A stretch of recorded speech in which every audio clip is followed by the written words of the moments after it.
નમસ્કાર, હું Rinku Prajapati public India ન્યૂઝમાં આપનું સ્વાગત કરું છું। શરૂઆત કરીએ આજના સમાચારની। આઈસર પાછળ ટેમ્પો ઘૂસી જતા એકનું મોત ને બેને ઈજા।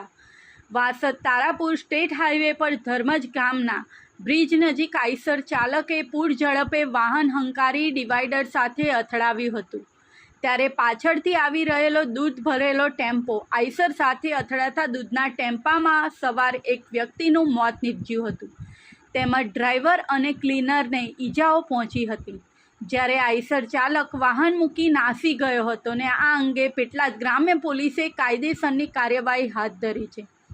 સુરતના લસકાણા ખાતે રહેતા દેવશીભાઈ રણમલભાઈ આહિર દૂધની ડેરીમાં ભાગીદાર છે।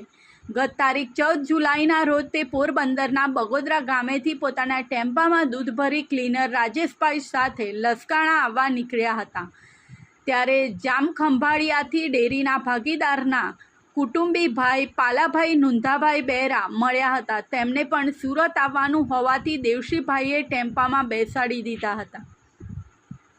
દરમિયાન રાત્રે ધર્મજ ગામના જલારામ મંદિર પાસે આવેલ બ્રિજ ઉપર ટેમ્પો આગળ જઈ રહેલા આઈસર ચાલકને વાહન ગફલતભરી રીતે હંકારતા આઈસરનો ખાલી સાઈડનો ભાગ ડિવાઈડર સાથે અથડાયો હતો, જેથી દેવશીભાઈએ બ્રેક મારી હતી, પરંતુ ટેમ્પામાં બ્રેક વાગી ન હતી અને ટેમ્પો ધડાકાભેર આઈસરના પાછળના ભાગે અથડાયો હતો।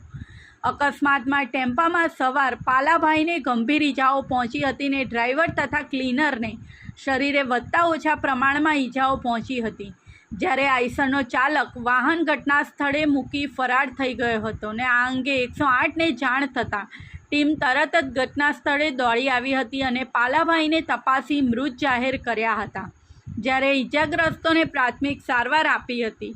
આ બનાવ અંગે જાણ થતાં પેટલાદ ગ્રામ્ય પોલીસની ટીમ એક ઘટના સ્થળે દોડી આવી હતી અને આઈસર ચાલક વિરુદ્ધ ગુનો નોંધી કાયદેસરની કાર્યવાહી હાથ ધરી છે। આ સાથે આજના સમાચારને અહીં સમાપ્ત કરીએ છીએ।